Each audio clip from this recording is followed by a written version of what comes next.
Welcome to National Parks Traveler, where we explore the national parks and the issues that involve them. Exceptionally well-preserved fossils of Columbian mammoths and other Ice Age animals are found at the Waco Mammoth National Monument in Waco, Texas. In this unit of the National Park System, you can see the only recorded evidence of a nursery herd of Columbian mammoth mothers and their offspring, and get a rare glimpse into the behavior and ecology of these immense extinct giants. This is Kurt Repenchek, your host at the National Parks Traveler.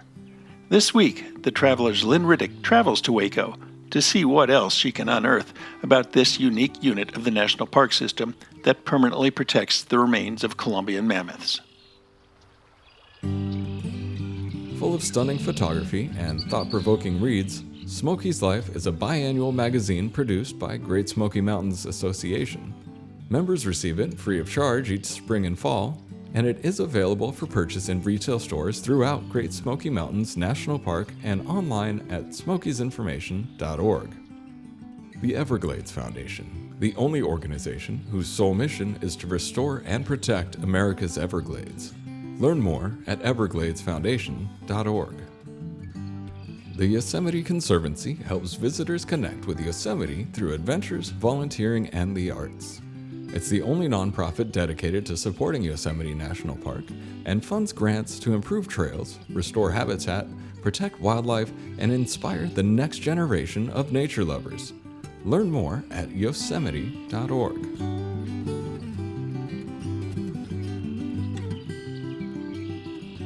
Along the Brazos River, 100 miles south of Dallas, lies Waco, Texas, town with a metro area population of about 277,000 people. Waco is the home of Baylor University, Chip and Joanna Gaines and their home fixer-upper empire, and the town also sits near the Branch Davidian compound, where a deadly siege occurred in 1992 between federal agents David Koresh and his followers. There are museums here too, the Texas Sports Hall of Fame and the Texas Rangers Hall of Fame and the Dr. Pepper Museum, so misunderstood. And then there's the Waco Mammoth National Monument, where you'll find the nation's only recorded evidence of a nursery herd of Ice Age Columbian mammoths. Columbian mammoths once roamed much of North America and were the last in the line of mammoth species before extinction more than 10,000 years ago. Waco Mammoth National Monument is one of only 8 sites in the country where you can view the fossil remains of mammoths as they were originally discovered in the bone bed. It's a beautiful day in Waco, Texas. It's about 60 degrees, a January day, blue skies. I've traveled to Waco Mammoth today to speak with the site's lead park ranger, Bryson Turnbull. Hi there. Hi, Bryson. Welcome to The Traveler. I'm so excited to be here with you. Well, I'm happy to be here too. So without further ado, let's take a walk and maybe point out some features on the way to the dig site. Sure, let's head on down to the dig shelter.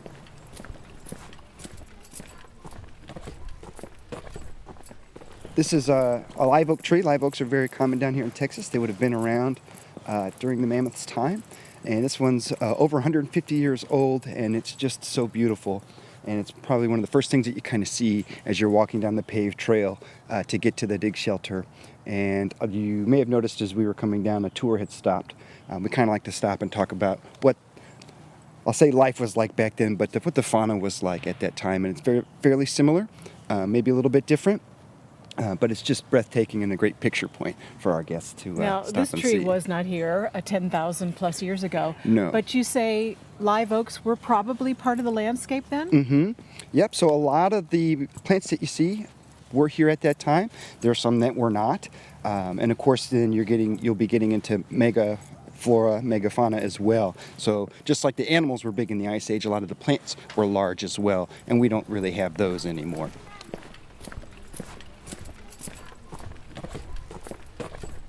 So this is the trailhead into our nature trails, and this was the map. So we don't have an extensive trail work system, but we do have a decent one, and it helps you kind of step away from the kind of urban parts of the park to just kind of get into some Texas nature, but then also kind of imagine what it might have been like when all of those big plants and animals were here.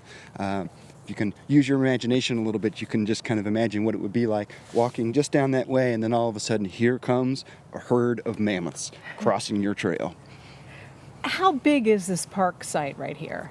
The actual national park itself is only about 5 acres, and that is just around the dig shelter. As far as the overall site goes, we're a very unique park in that we are a partnership park. So our park is managed by the National Park Service, the City of Waco, Baylor University, and then the Waco Mammoth Foundation. So that's kind of like our fundraising arm. And so most of our operations, so tours and things like that, are done by the City of Waco. We do education and outreach, community outreach and things like that. And we all work together, which really provides us some unique opportunities to do some really cool stuff that some parks can't do. And we've got that many more heads working together to really kind of think some stuff up and come up with some neat programming ideas. Great. Well, let's keep going. Yeah. You know, when we were standing there looking at the human femur and mammoth femur, it just brings it home. And so I always find that is a very wise use of our funds because they last. And this is our amphitheater here, and in the Texas summer, for those who aren't aware, it gets pretty warm. I'm originally from Illinois, so it gets really warm in my opinion. But this allows us a nice shaded place to sit outside, give programs, chat with people.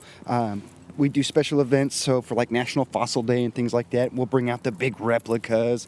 We've got like tusks and femurs and saber cats, and of course, you know, Smilodon, the one with the big banana fangs. Everybody loves that one. So we have the nice outdoor area to do some programming, which is nice, before you go to the dig shelter, which of course is air conditioned, which is also pretty nice in the Texas heat as well. So I noticed we're passing through a gate. Yes. It's open now. Mm-hmm. Do you lock this up at night? Yeah, so the fencing gets locked up every night. We open it up every morning for tours. And this is where we've stepped onto the actual 5 acres of the National Monument. That fence kind of delineates that. So the land we were just walking on from the parking lot to this point, owned by the City of Waco? Yes. Yep, and then it's managed by their Parks and Recs department. And so you'll see folks that look kind of like me, but the uniform's a little bit different. And those are City of Waco Rangers, and they do a wonderful job of giving tours and helping us manage the operations of the site. It's very wonderful to have partners that can help us out in that way, and we can work together.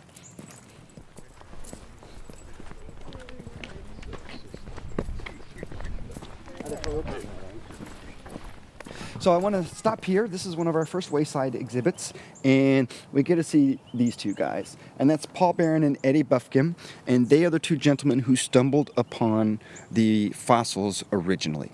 So in 1978, they're out here in the woods in this little ravine right over here we'll walk over.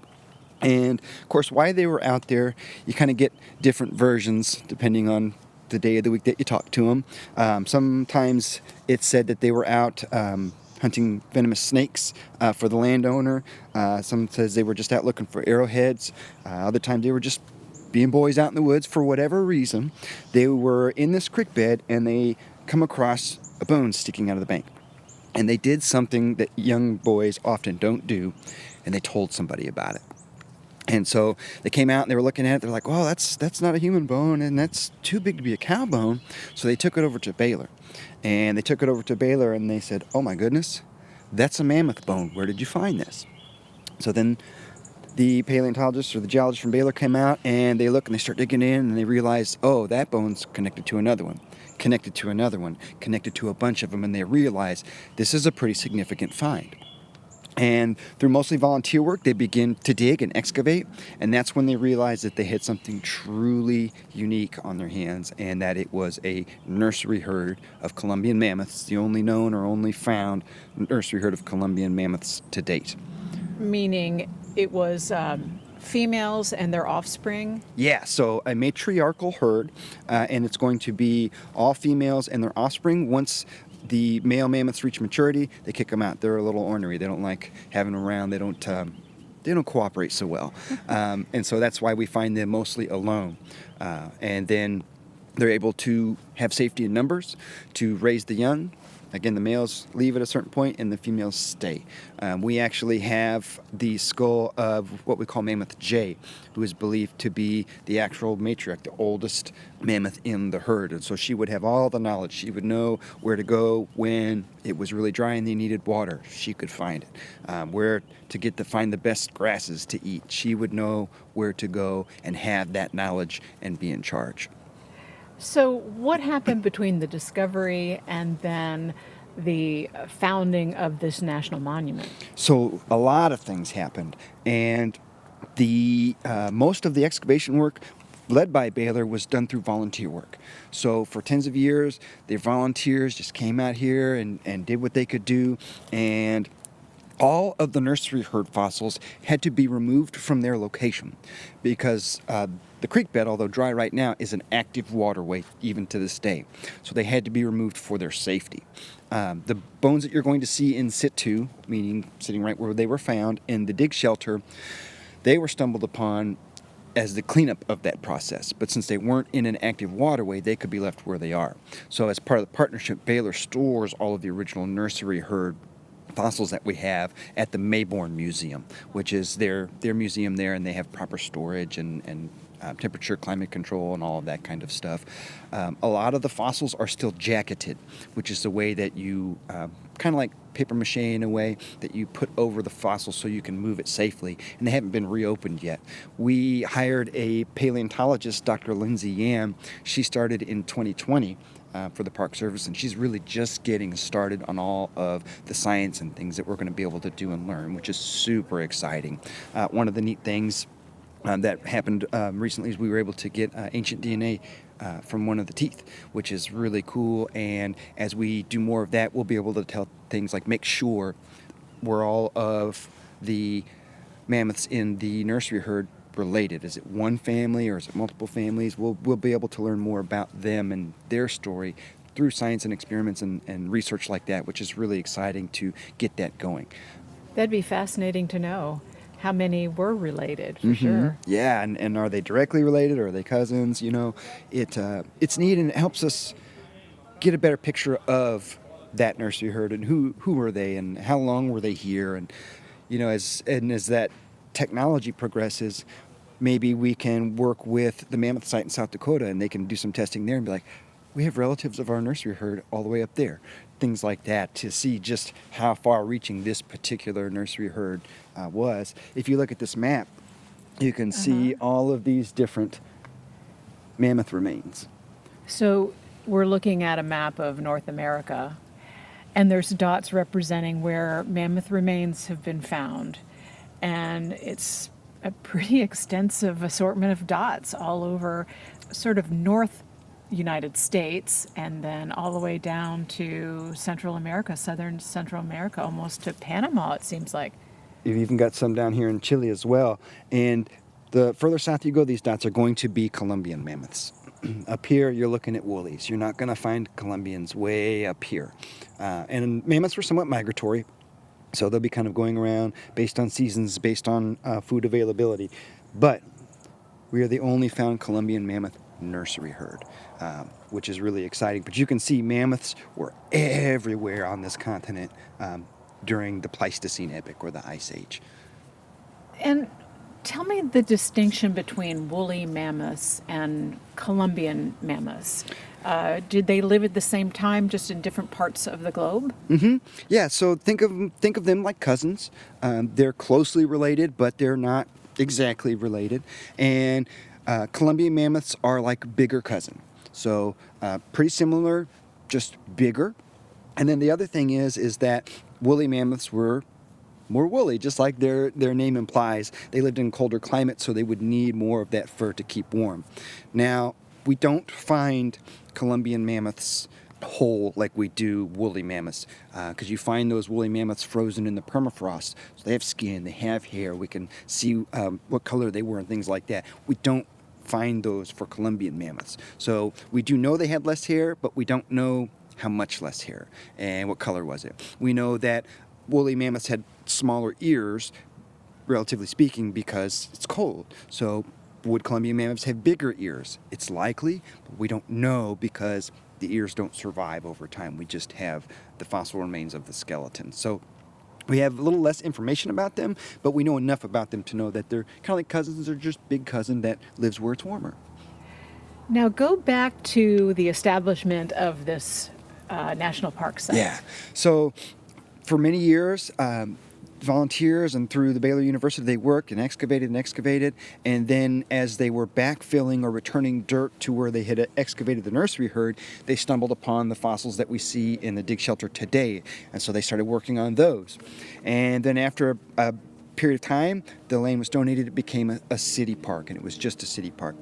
And that's when the good people of Waco really started putting in work to drive the campaign to turn this into a national park. And it's really a tribute to them and their hard work and their perseverance to make their local park become a national park, to get that preservation so that for many, many years to come, for future generations, this site will be here and they can come and see a Columbian mammoth nursery herd, and they can learn about Columbian mammoths and the Pleistocene epoch and all of that fun stuff, and earn their junior ranger badge, earn their junior paleo junior ranger badge. There's just lots of fun things they can do, and that will be here in perpetuity now. And so the good people of Waco put in a lot of hard work and a lot of effort, and in 2015 it was designated to the National Park System as a national monument by then President Barack Obama. This is Lynn Riddick speaking with Bryson Turnbull at Waco Mammoth National Monument, and I'll be back after this short break. Listener and reader support make National Parks Traveler possible every day of the year. If you enjoy the Traveler's content, please consider a donation via nationalparkstraveler.org. Washington State is graced with 3 spectacular national parks, each different and special in their own unique ways. As the official nonprofit partner and the only philanthropic organization dedicated exclusively to supporting these parks through charitable contributions, Washington's National Park Fund has a mission to raise private support to deepen everyone's love for, understanding of, and experiences in Mount Rainier, North Cascades, and Olympic National Parks. Share your passion for these parks at WNPF.org. Interior Federal Credit Union offers a large suite of savings products, including secondary savings accounts for budgeting, individual retirement accounts, health savings accounts, education savings accounts, money marketing accounts, and certificates. Start the new year off with an account at Interior Federal Credit Union and get ready for all the adventures 2023 has to offer. Not a member yet? Go to interiorfcu.org and click on the membership icon on the homepage. Federally insured by NCUA. Acadia National Park is one of the 10 most popular national parks in the United States. It's also one of the smallest and most vulnerable. That's why Friends of Acadia exists. Friends of Acadia is an independent organization of passionate people inspiring those who love this magnificent park to make a real and lasting difference for Acadia. You can make a difference at friendsofacadia.org. I'm back now with Waco Mammoth lead park ranger, Bryson Turnbull. Very good. Well, let's go take a look at the dig shelter. Let's do. So this is really, just from the outside, this is a pretty impressive building. It doesn't seem too large, but it's got a really nice kind of modern design. Can you describe it for us? Yeah, so it's very kind of angular, and it was actually designed by one of our partners at Baylor. Her name is Anita, and it takes in all of the smart building designs from other in situ sites. And she kind of incorporated everything in. So this side, you can see it's getting sun, but you can see there's those kind of visors there that stick out. So that prevents the sun from ever directly hitting any of the fossils. So you get light inside, but you don't get any of the harmful effects of the sun rays directly hitting them. You can see how it just drains off all to one side. You can actually dig underneath the foundation. It's designed so you can go under. The building can be expanded if we found more, we wanted to dig more. And there's lots of neat things when we get inside you really see as well.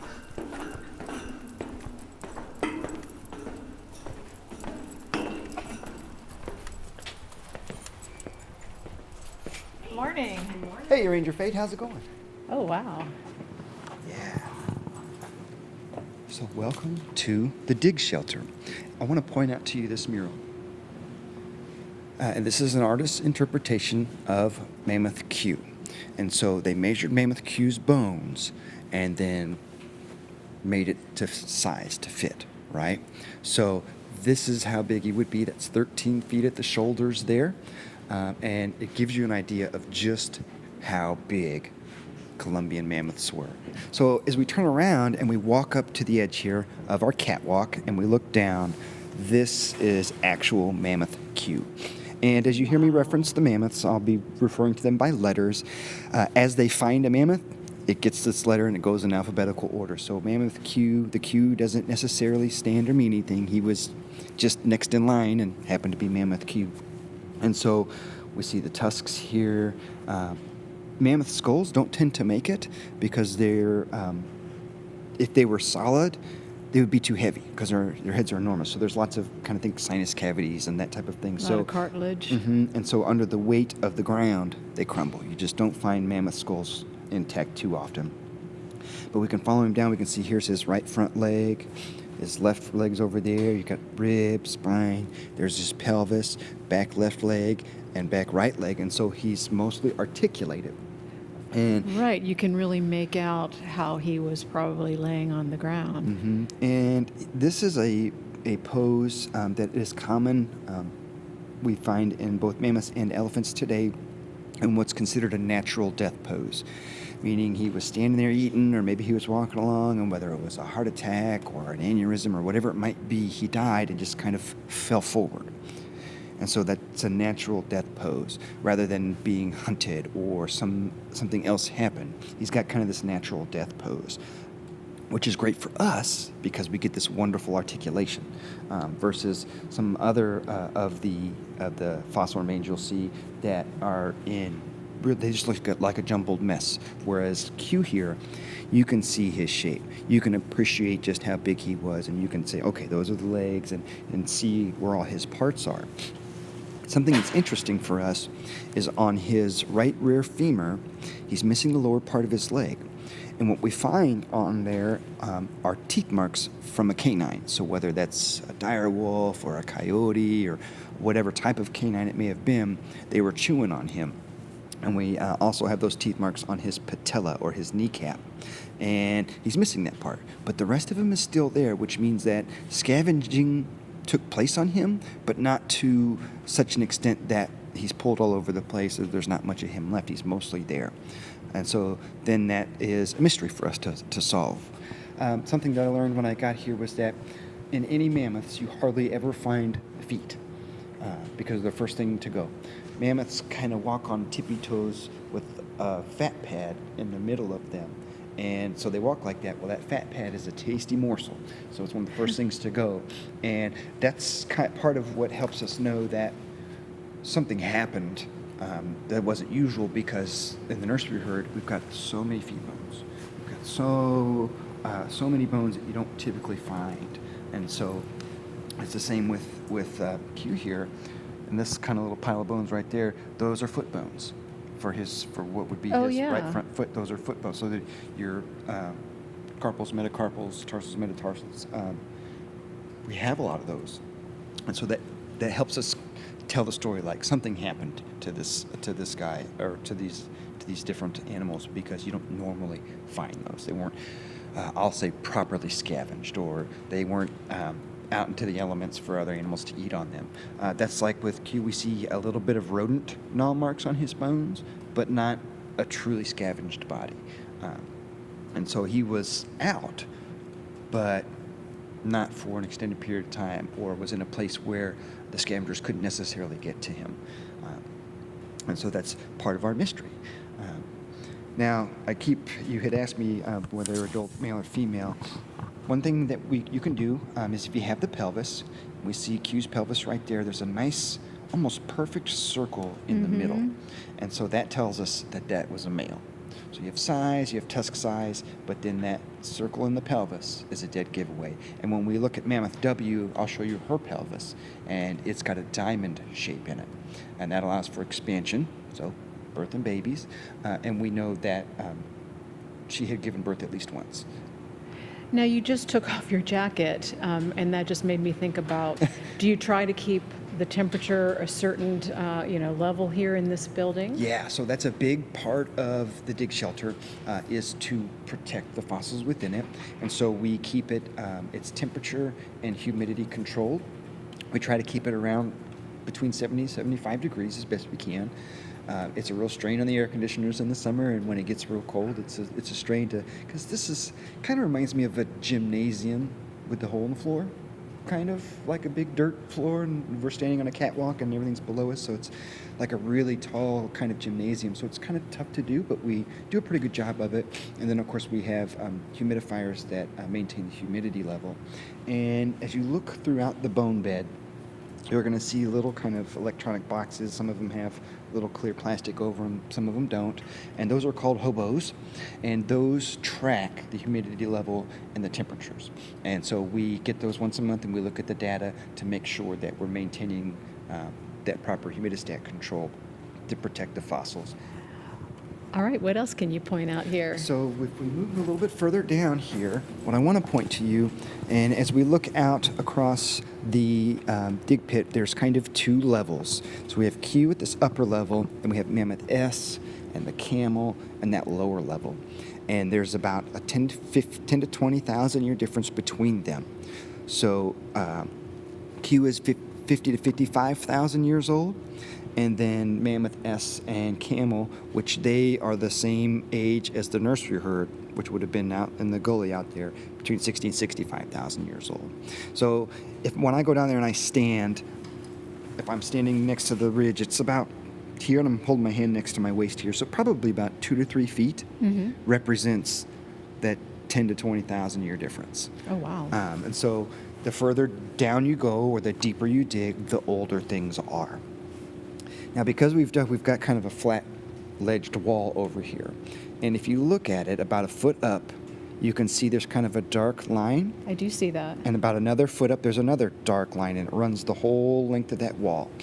And that's called an event line. And an event line tells us something major happened.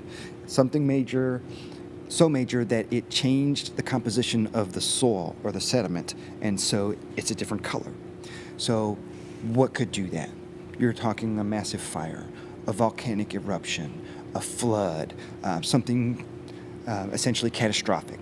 So we know that at 2 points in time there were major events in this area.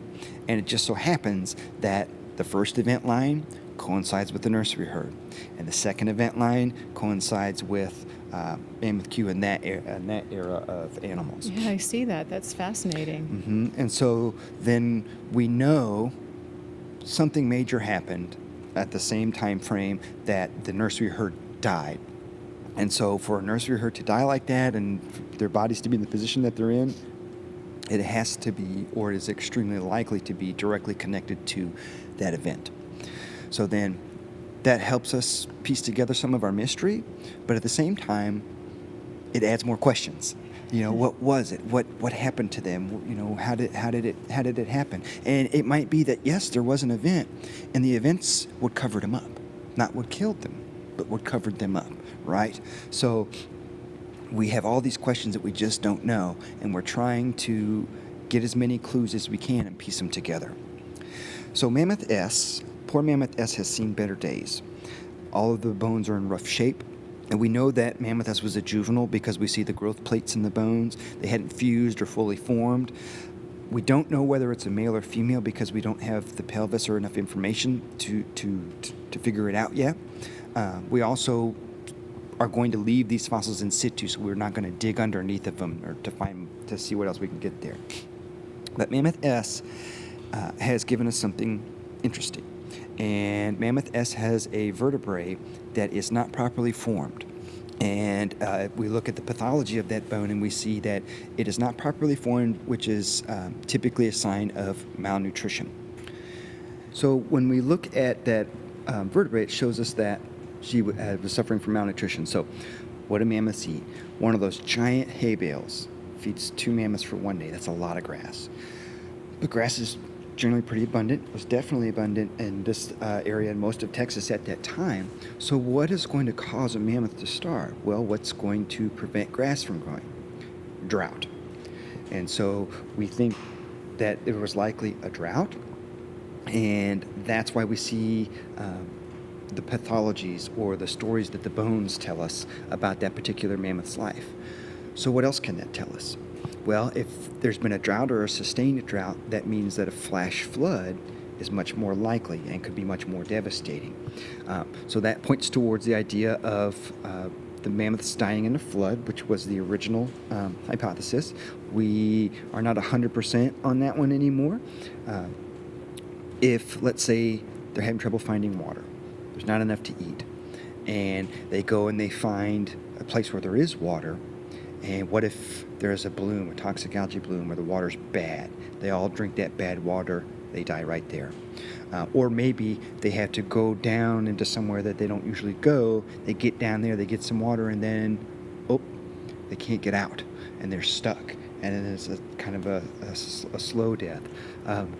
We just don't know that yet. But again, it's finding these clues and piecing them together, and they kind of start to point us towards what happened or what may have happened. And we can use information from other sites, information from other examples. We can see how modern elephants behave today, and we kind of use all of that information to paint a picture of what we think happened.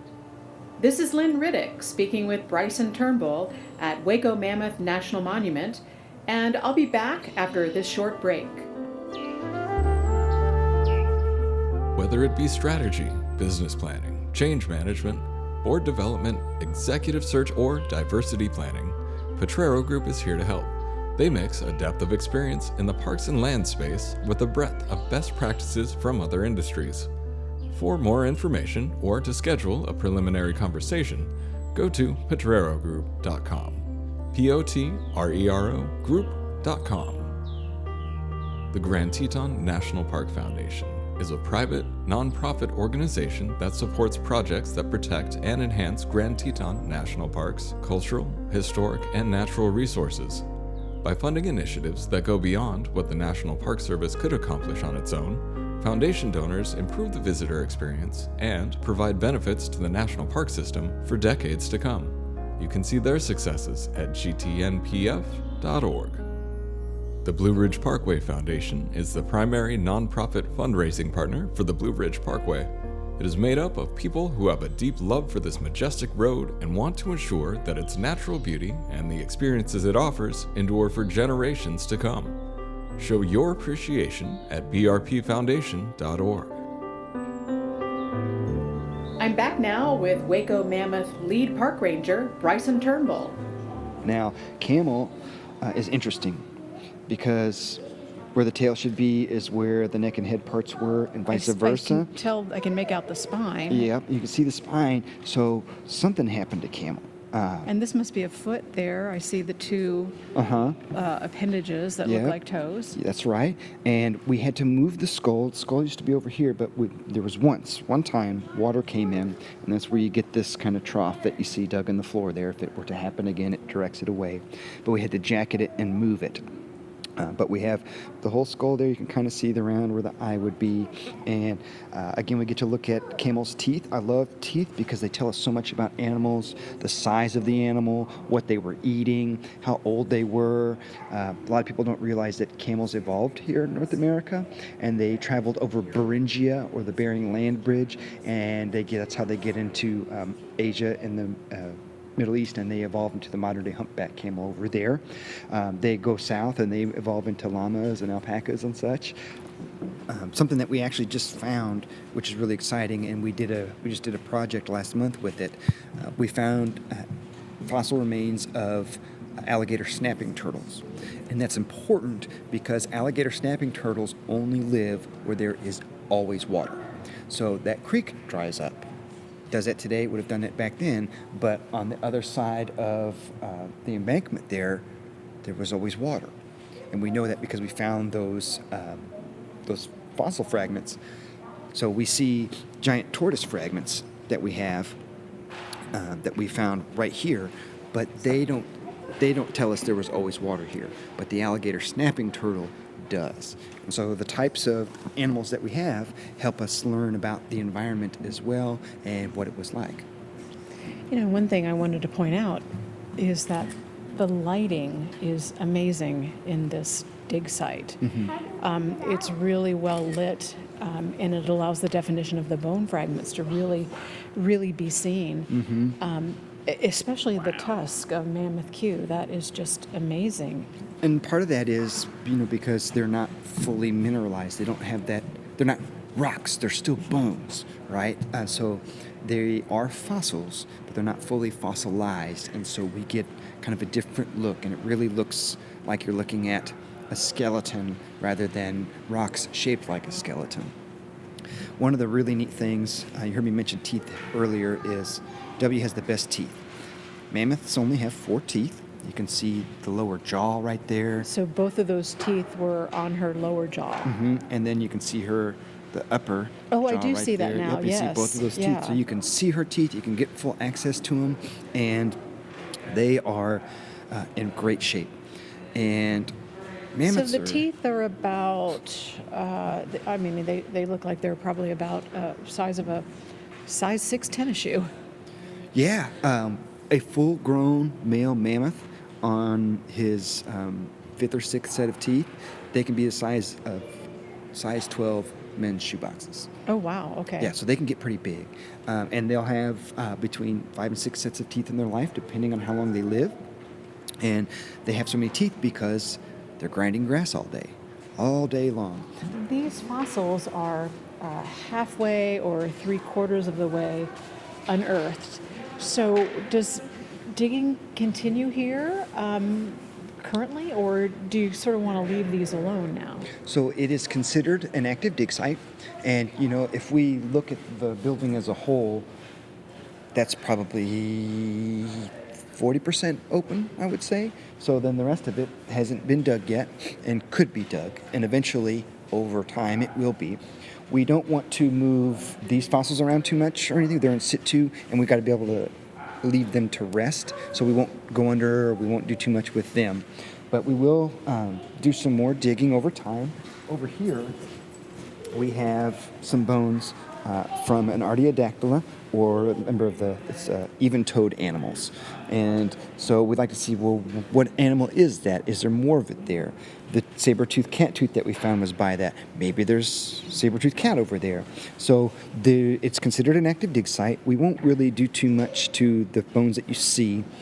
We do some cleaning up and maybe some edging around them to help them look more pronounced. But we won't dig those anymore. But these areas, over time we will. So we're looking at an area to our right that's probably, 40 feet, maybe 50 feet by 25, 30 feet. And that's underneath the roof of the building, inside and of the dig shelter. undug at this point. And so eventually we will do some digging. At the same time, it is a finite resource, meaning that what's in here is all that we have, and hopefully we can be here for 300 or 400 more years, and we don't want to dig all of that up because we need to keep it in perpetuity for all the future generations of Americans. And so we'll do some digging, but not as much. But what we will do more work on is out in the ravine, working with the Turtle Bluff and seeing what we can find out there. So land that was within our boundaries, but not within the dig shelter. So active dig site, we'll do some digging. Whether or not we'll ever get to the point where this entire building here is fully dug out, that'll be a long time down the road, but that way we can make sure that it lasts. So when you say we're doing the digging, who is doing the digging? So, and because I noticed a whole stack of knee pads there, and some whisk brooms, and and how often do they come? So Dr. Yan is our park paleontologist, and she does most of the digging. We had our crew that was here, part of Turtle Bluff, and it was rainy and cold a couple days, and so they came in and they did what's called conservation work. Is that a volunteer? No, so that was a project that was done through National Park Foundation grant that we were able to get to preserve resource. And so they were working out there, and then they were in here doing conservation work. We had 2 SIP, scientists and park interns, over the summer. They helped us put a label on every single one of these bones to bring it into the Park Service collection. And so our bones get dusty in here. They need cleaned up. Some of them are in tough shape, and they kind of need some protective coat of glue on them to hold them together. There is a lot of that work that got done. So when you're looking at them, they're looking really good. They kind of just got a bath, so to speak, and they're looking really good. And so that's where all these knee pads come from. And you missed it.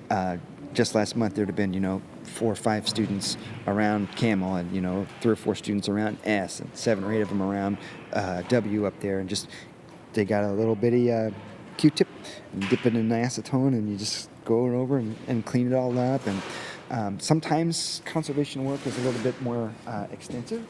When we cross back across the catwalk here and we look at W, we've got this rib that's over here. I see that. And kind of the bigger tip at the end there was free floating.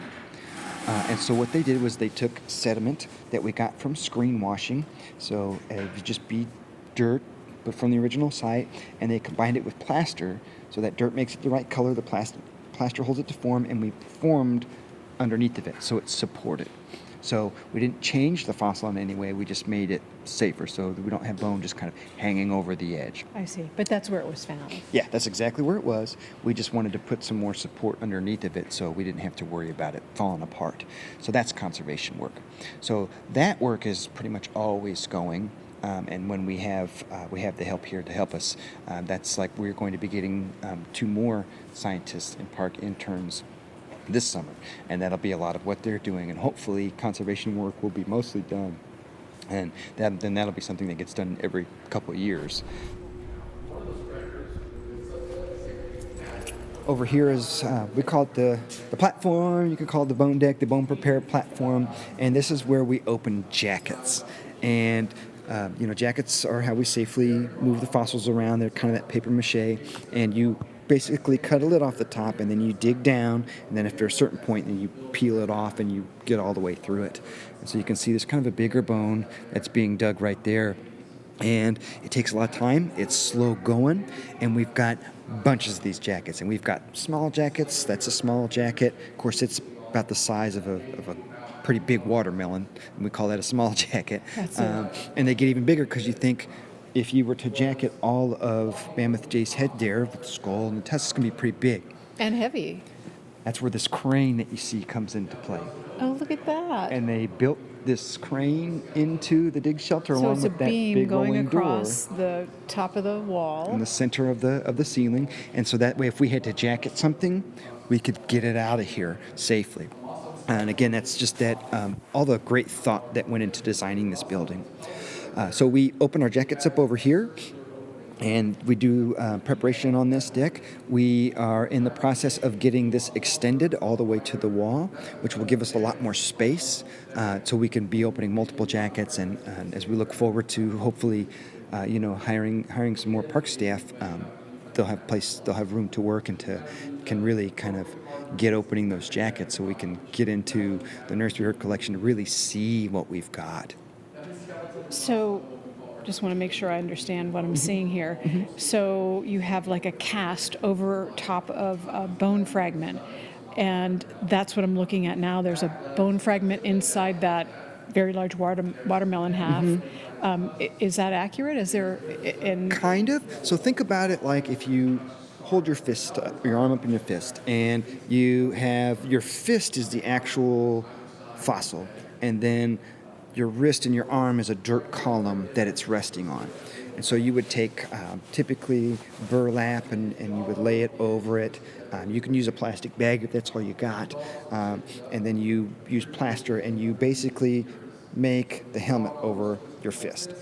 And so then what you can do is you can flip your fist over, separating it from the dirt column, and then jacket the rest of it. And that holds it all together. The sediment or the dirt that it's in, it holds that all together, and it makes a really nice little package that's not jostling around or anything like that. And then it's kind of like opening a cast. You kind of just cut around the edge, and then you pop the lid off, and then you dig your way through it with your little brush and your toothbrush and your toothpicks and such, and you basically finish excavating the particular item.